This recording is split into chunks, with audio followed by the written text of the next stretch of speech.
Senhor, nós te agradecemos, ó Deus, pela tua bondade em nos reunir aqui. Obrigado, Senhor, porque guardou a todos nós no trajeto até esse lugar. O Senhor também nos dá neste lugar, ó Deus, um vislumbre do teu poder, ó Pai, dessa bela natureza que o Senhor criou. Nós te louvamos por isso, ó Deus. Te louvamos porque o Senhor abriu os olhos do nosso coração para que víssemos a tua glória. E também, ó Deus, ao mesmo tempo pudéssemos ver a nossa pequenez e a nossa necessidade.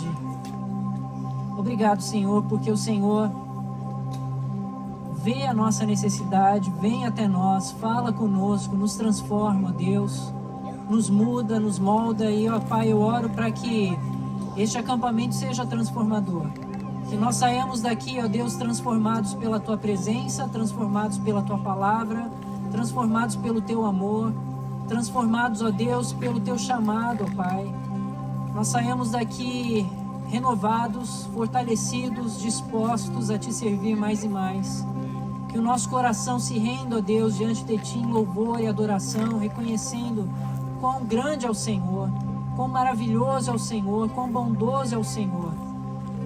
E como nós devemos refletir o Senhor também em nossas vidas. Nos ajude a viver assim, ó Deus, a aprender essas verdades. E a viver elas, ó Deus, uns com os outros aqui. Dá-nos, ó Deus, um gostinho do céu agora, ó Pai. Dá-nos um gostinho da tua presença entre o teu povo. E que esses 2 dias, ó Pai, 3 dias juntos, sejam dias, ó Deus, alegres, memoráveis. Sejam dias, ó Deus, cheios de amor, cheios de louvor, cheios de gratidão, ó Deus. Que sejam, ó Pai, guardados em nossa memória com muita alegria, ó Pai. Então abençoe-nos, guarda-nos, Senhor, conduza-nos, ó Pai, e receba também o nosso louvor e a nossa adoração. É a oração que nós fazemos agora em Cristo Jesus. Amém. Amém.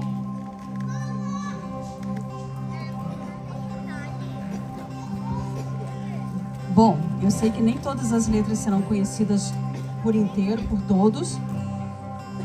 Nós tentamos selecionar músicas conhecidas que a gente tem cantado nos nossos cultos às sextas-feiras. E eu acho que vai dar para todo mundo acompanhar. Só hoje, vamos pensar só hoje. Quantas bênçãos vocês receberam hoje? Um monte, né? Só de nós termos chegado aqui, o pneu não furou, né? Estamos todos aqui, graças a Deus. E isso é muita bênção. Olhar o sorriso de cada um, receber o abraço, isso é muita bênção, né? Então nós vamos cantar. Né? Às vezes a gente não pode enumerar as bênçãos, mas a gente pode ser grato por todas. Né? Vamos cantar bênçãos que não têm fim.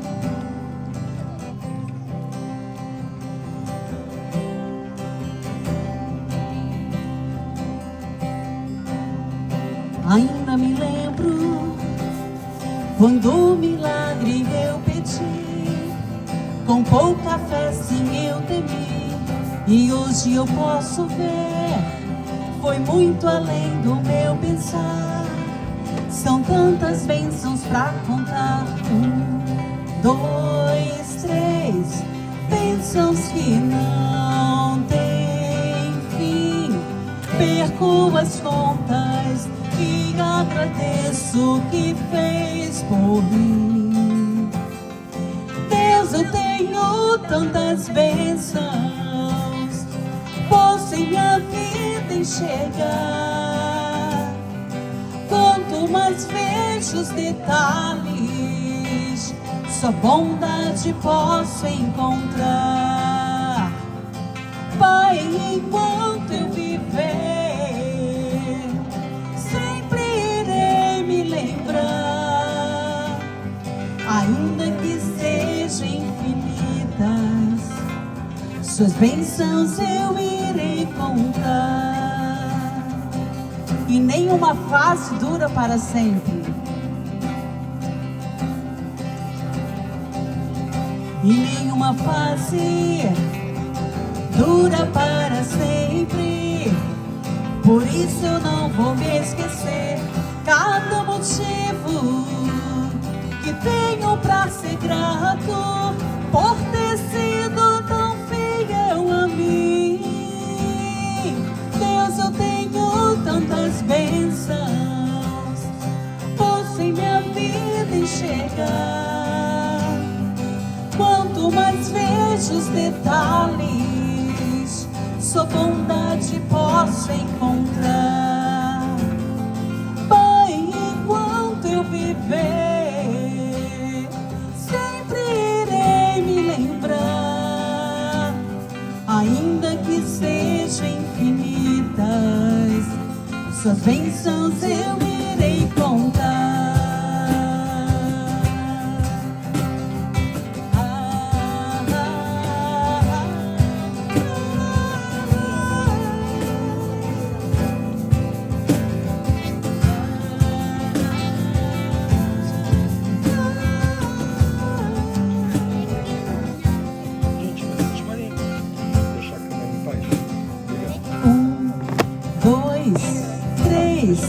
Bênçãos que não têm fim, perco as contas e agradeço o que fez por mim.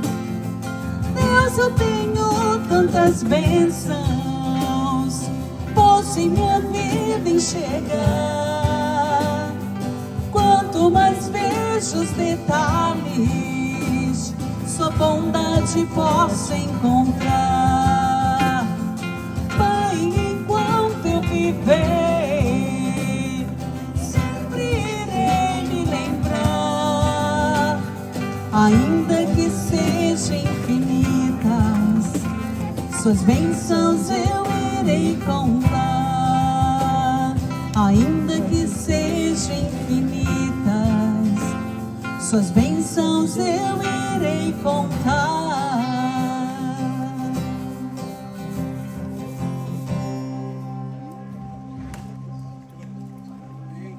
A próxima selecionada para hoje é o Grande o Senhor.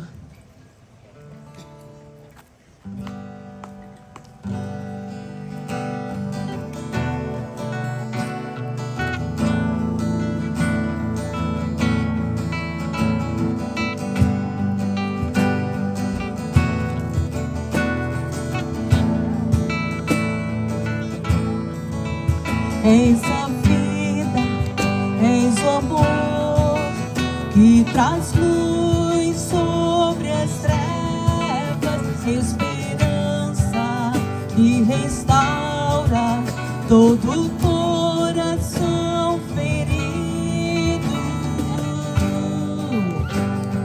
Grande é o Senhor, com teu fôlego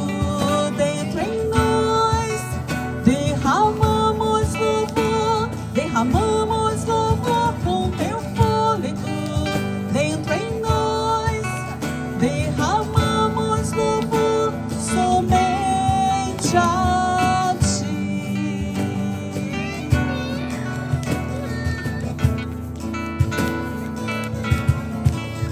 Eis a vida, eis o amor que traz luz sobre as trevas, esperança que restaura todo o coração ferido. Grande é o Senhor, com teu fôlego dentro em nós, derramamos louvor com teu fôlego dentro em nós, derramamos louvor com teu fôlego dentro em nós, derramamos louvor com teu fôlego dentro em nós, derramamos louvor somente a ti.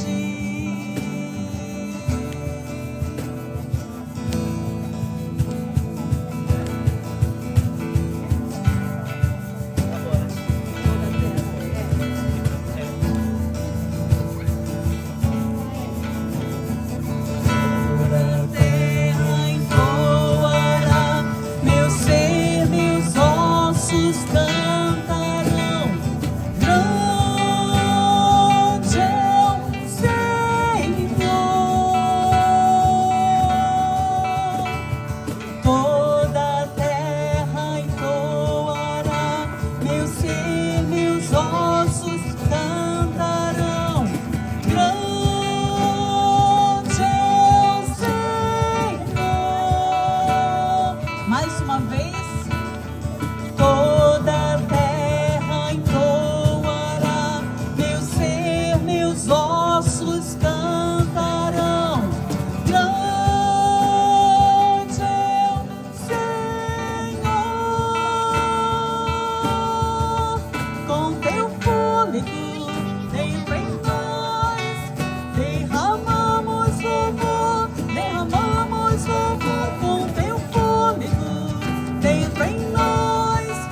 derramamos louvor somente a ti.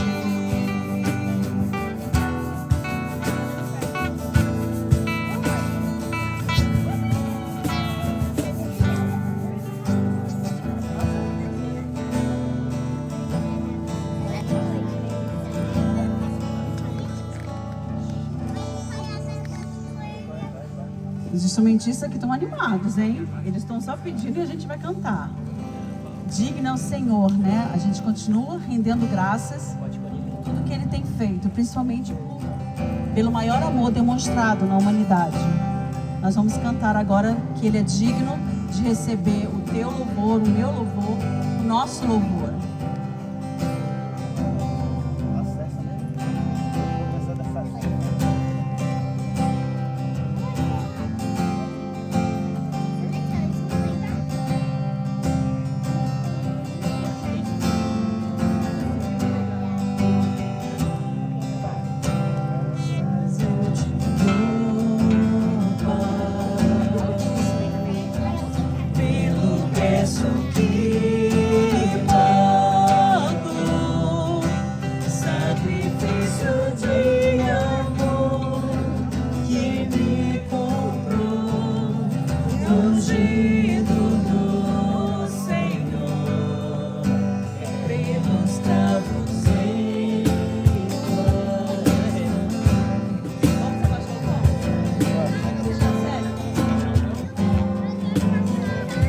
Acho que quem botou a cifra aqui, botou a cifra para os homens. Porque as mulheres vão ficar olhando aqui.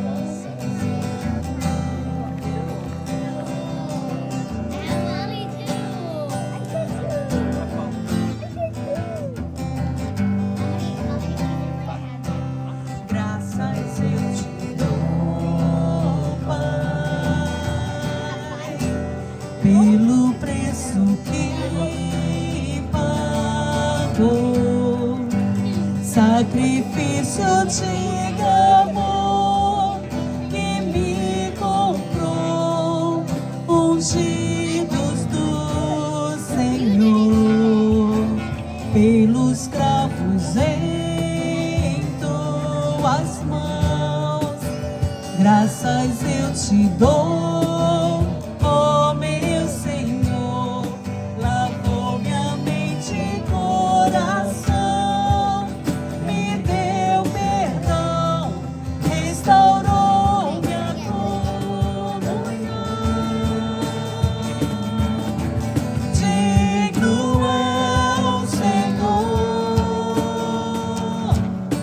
Sobre o trono estás, soberano Criador, vou sempre te adorar, elevo minhas mãos ao Cristo que venceu. Cordeiro de Deus morreu por mim, mas ressuscitou.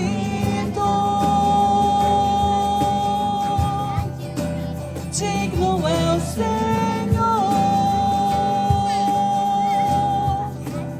pelos cravos em suas mãos, graças eu te dou, ó meu Senhor.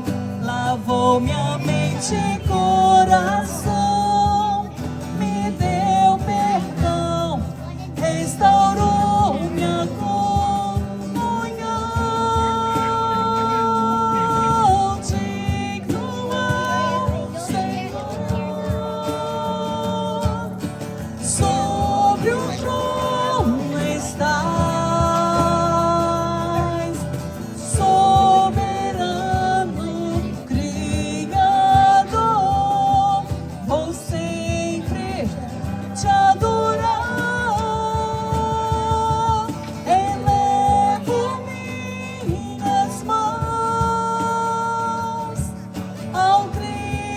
que venceu,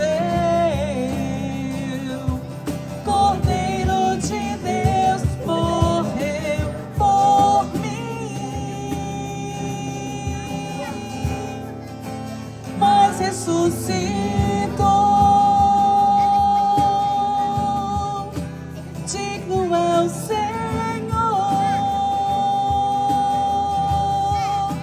mas ressuscitou. Digno é o Senhor.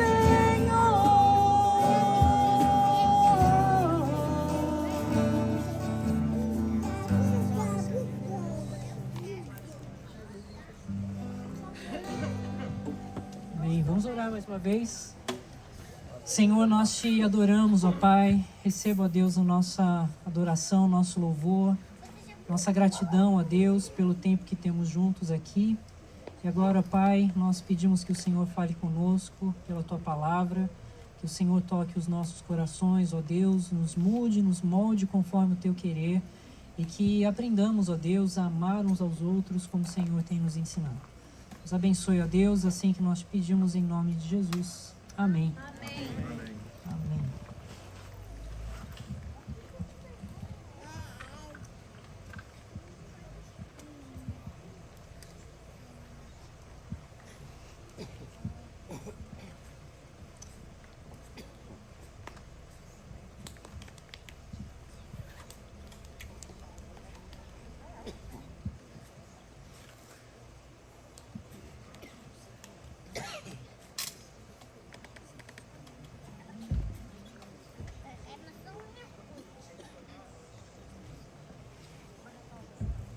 Só um instantinho aqui, problemas técnicos.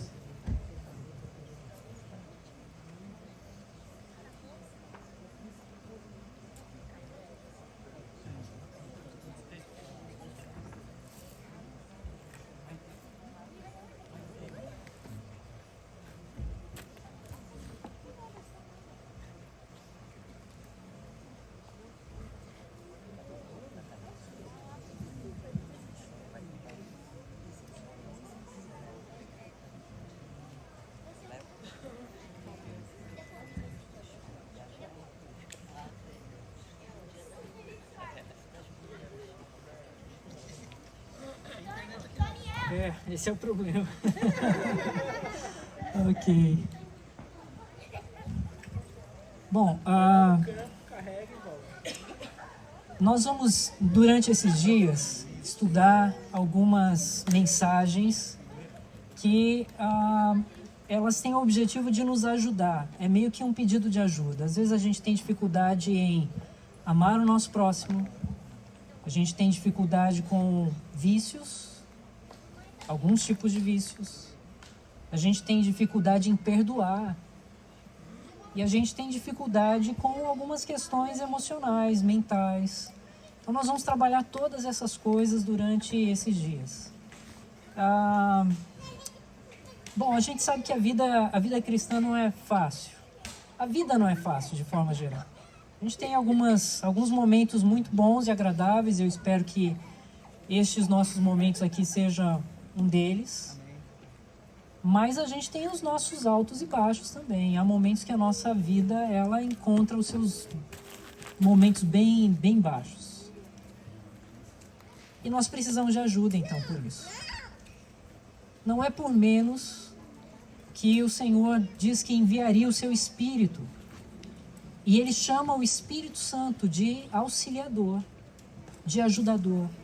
O Espírito Santo vem até nós para ser um auxiliador. E se Ele vem para ser um auxiliador é porque nós precisamos de ajuda. Nós precisamos de cuidados.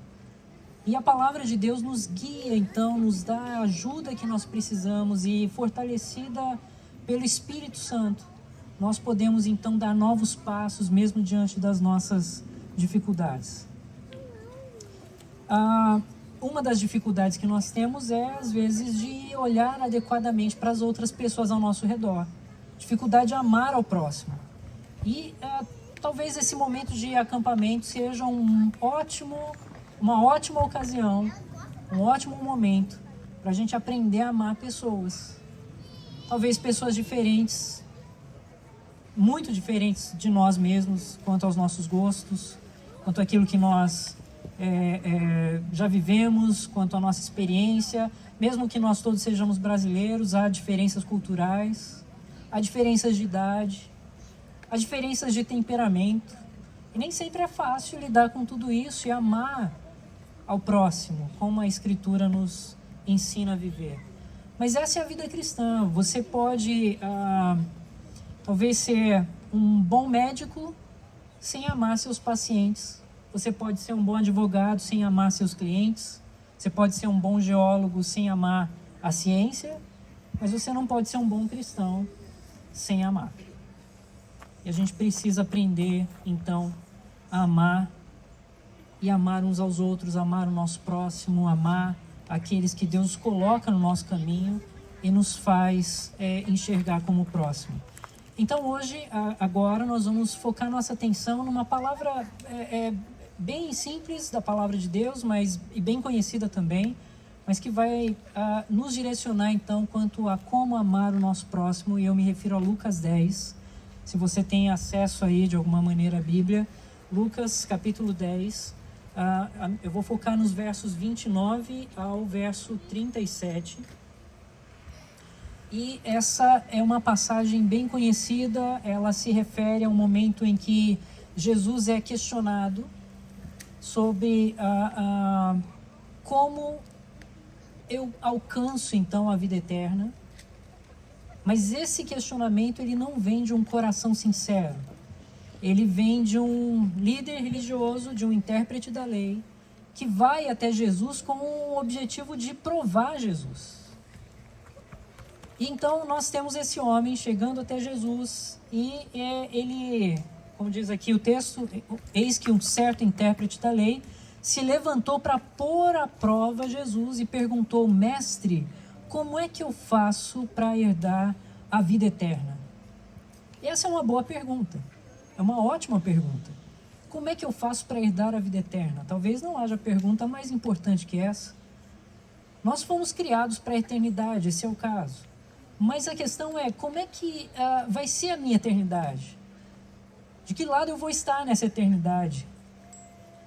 E a questão dele envolve isso, vida eterna ou morte eterna. Esse era o tipo de pensamento que se tinha. Eu vou viver afastado da presença de Deus eternamente, ou vou estar eternamente na presença de Deus? E ele pergunta, como é que eu vou viver eternamente na presença de Deus?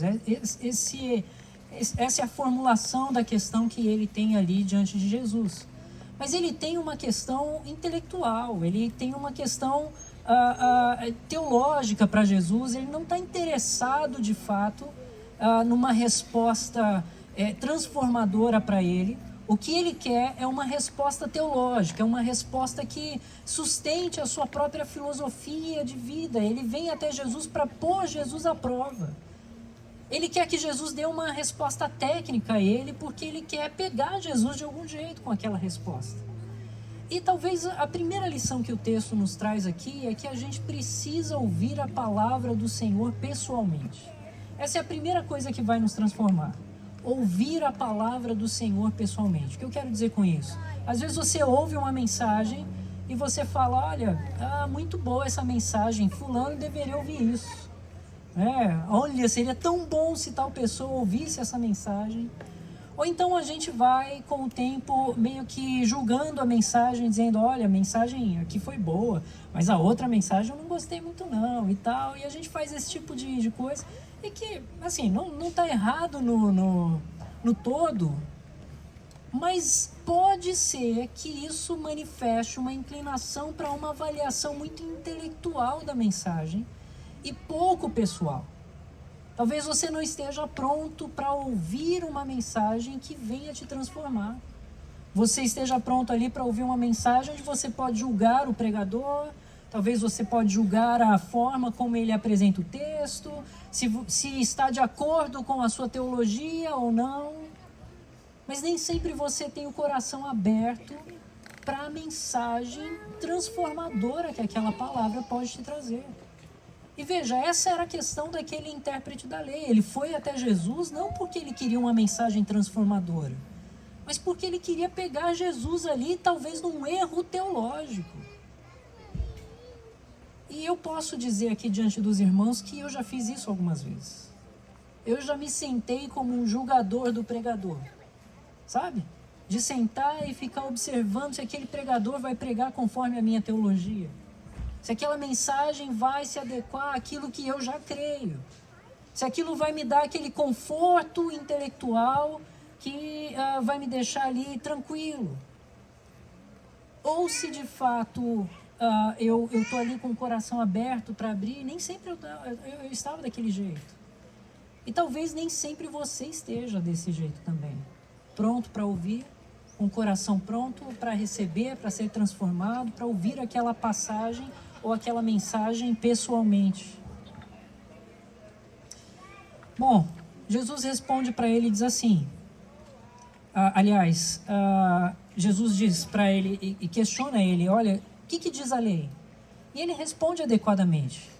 Ele diz, olha, a lei diz, ame ao Senhor teu Deus de todo o teu coração, de toda a tua alma, de todo o teu entendimento. Isso é Deuteronômio, capítulo 6. Depois ele vai para Levítico 19, diz assim, e a Bíblia também diz, ame o teu próximo como a ti mesmo.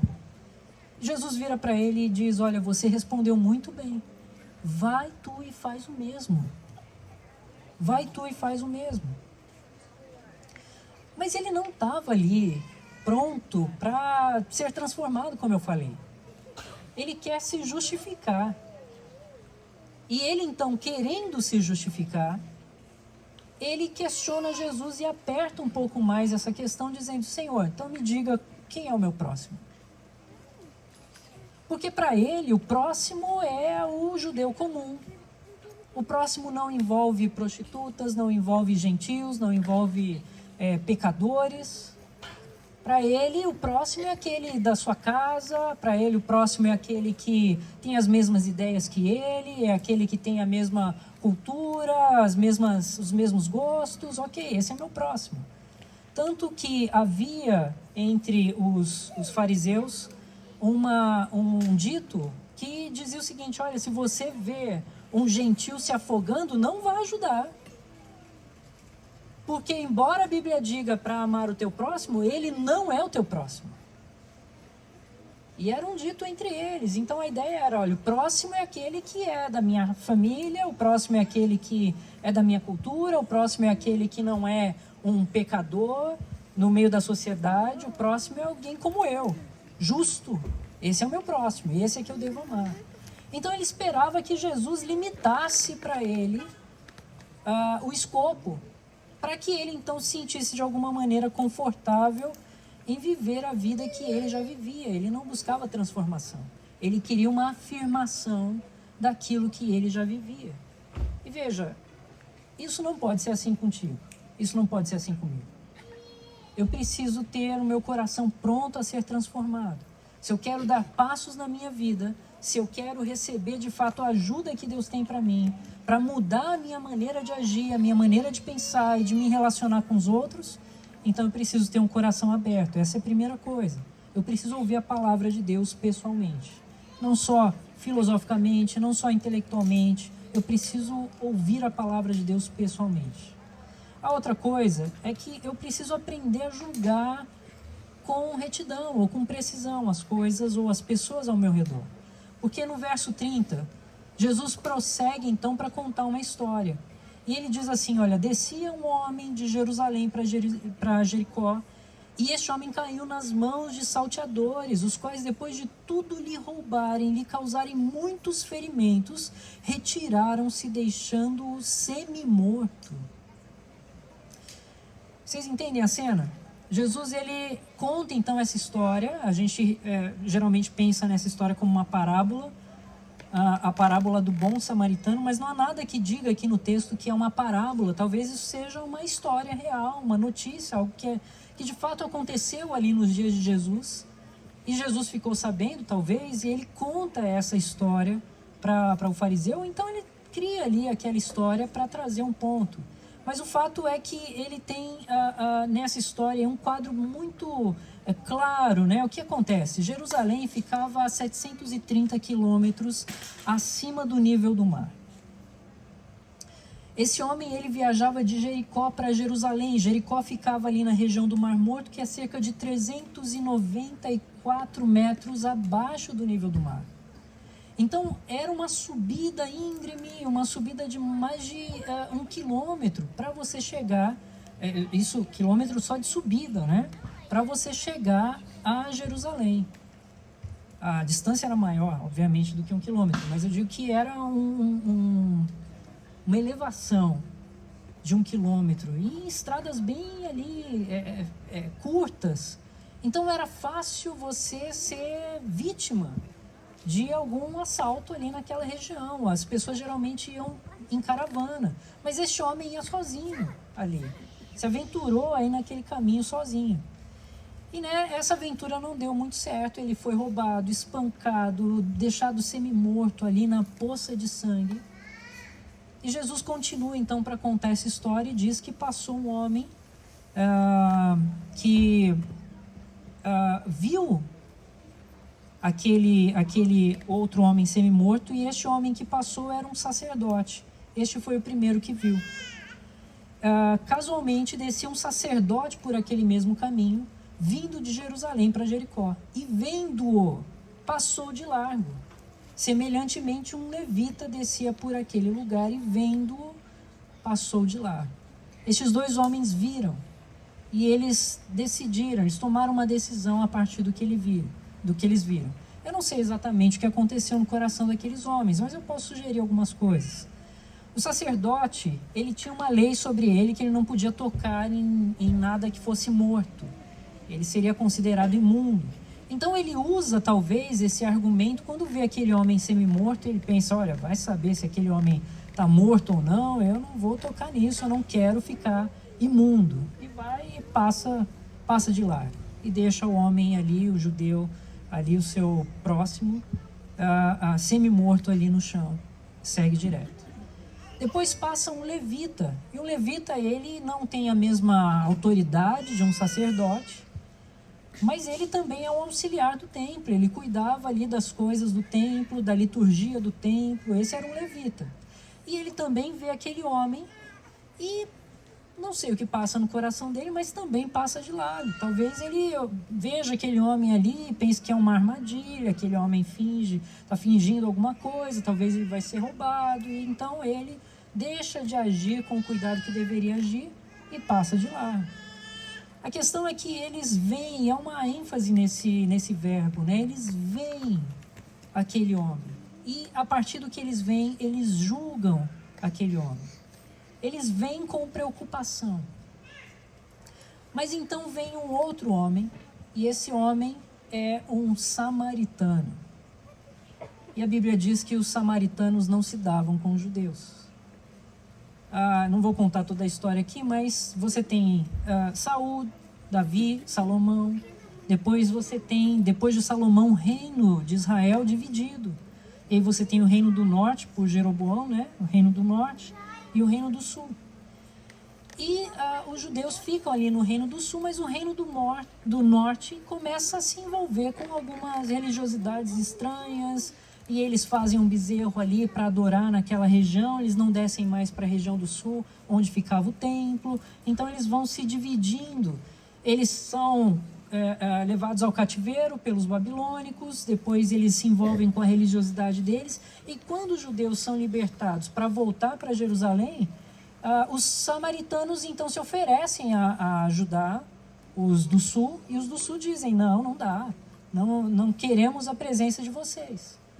E aí, desde então, a história é traçada nessa linha. Olha, os judeus de um lado, os samaritanos do outro, nós não nos relacionamos. Tanto que quando Jesus viu uma mulher samaritana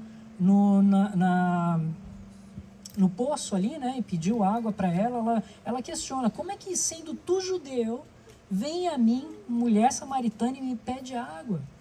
E a Bíblia vai continuar para dizer, porque os judeus não se davam com os samaritanos. Então essa era a condição. Agora, o que aquele intérprete da lei esperava na mensagem de Jesus para ele? Olha, foi um sacerdote, ele não ajudou. Foi um levita, ele não ajudou. O próximo passo era, foi um judeu comum, e não ajudou. Mas não é assim que a história é contada. Jesus diz, olha, foi um samaritano. E esse samaritano viu aquele homem e teve compaixão dele. Então veja, enquanto os outros julgaram com preocupação, o samaritano julgou com compaixão. Se você quer aprender a amar as outras pessoas, saiba que todas as pessoas vivem as suas vidas com dificuldades, todas elas precisam de encorajamento, todas elas enfrentam lutas e elas precisam de ajuda. Então, não importa quem seja, não importa em que condição você veja essa pessoa, você deve julgá-la com o olhar de que ali há alguém que é a imagem e semelhança de Deus, que tem as suas lutas, que tem as suas angústias, que tem as suas preocupações, e eu posso ser alguém, um instrumento na vida dessa pessoa. Vocês sabem, eu trabalhei durante 9 anos na região da Cracolândia. E na região da Cracolândia nem sempre é fácil você julgar as pessoas com esse olhar de compaixão. Você vai olhar para aquelas pessoas toda destruída, toda cheia de marcas, e você faz um julgamento de que talvez ela, olha, é uma maluca que abandonou tudo e tal, mas quando você senta e começa a conversar, entender a história e ver as lutas que essa pessoa enfrentou, o seu coração começa a mudar. E eu penso que a gente precisa olhar para os outros, não importa quem, com um olhar não de preocupação, o que essa pessoa vai trazer para mim de preocupação na minha vida, se eu ajudar essa pessoa ela vai querer mais e tal, mas começar a olhar mais com compaixão, como fez o samaritano. E o samaritano agiu com tal compaixão que pegou esse homem, colocou, tratou das feridas dele e levou esse homem até um lugar onde ele pudesse ser cuidado. E lá ele então pagou pelos cuidados, disse, olha, que você precisar ir para cuidar desse homem, eu pago agora, e se precisar depois eu volto e pago de novo. Então ele ajuda ali, e de forma surpreendentemente um inimigo, é um samaritano ajudando um judeu. Então ele vê de forma diferente. E talvez essa seja uma lição valiosa para nós também. Nós precisamos ver, não com preocupação, mas ver com compaixão.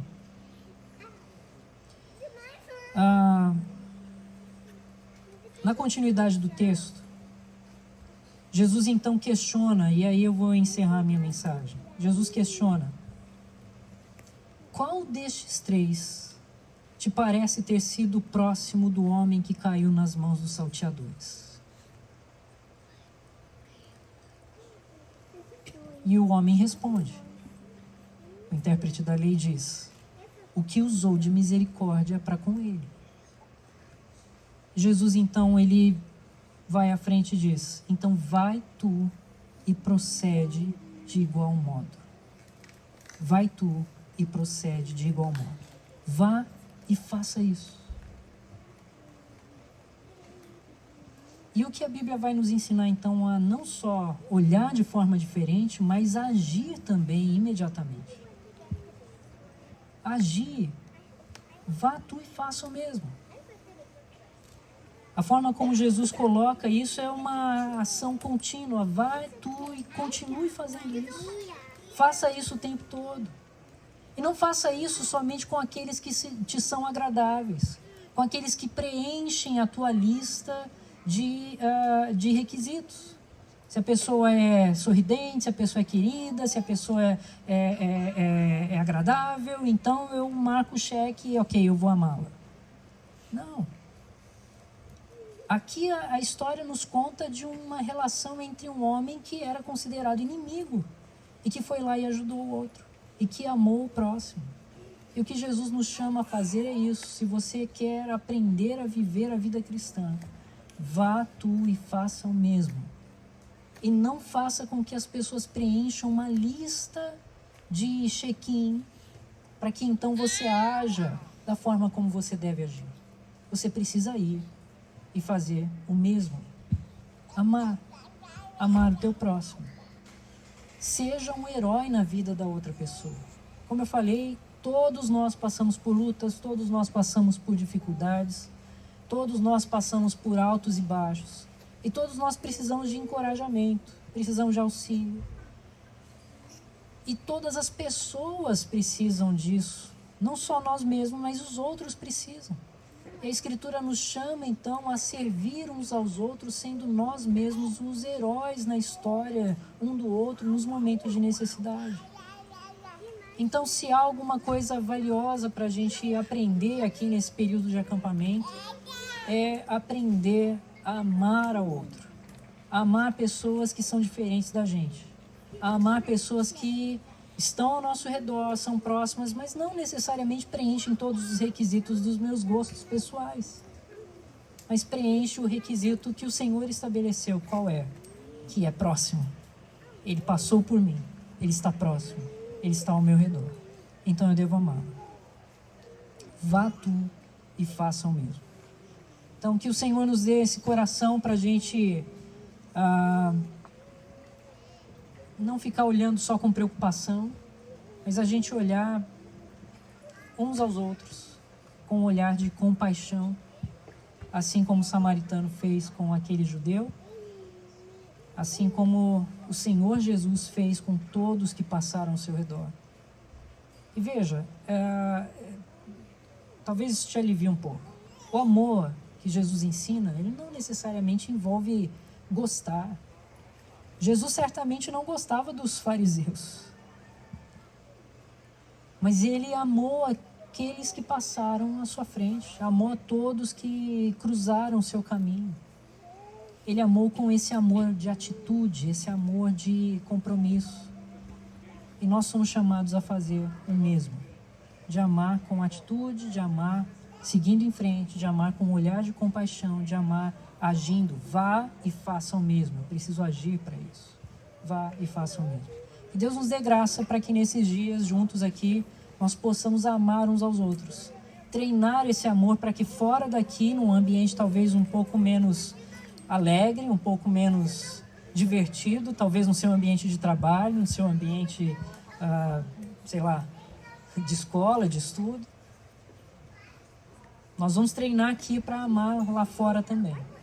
Nós vamos treinar aqui amando os nossos irmãos, amigos, familiares, para amar também aqueles que se fazem nossos inimigos. Nós vamos treinando nesses dias que Deus nos dá aqui essa atitude de amor, para que Deus seja honrado através de nossas vidas, onde quer que nós estejamos. Deus nos dê graça para isso. Amém. Amém. Vamos orar. Senhor, nós te agradecemos, ó Deus, por essa breve história, por essa breve mensagem. Pedimos, Senhor, que o Senhor nos dê esse olhar, ó Pai.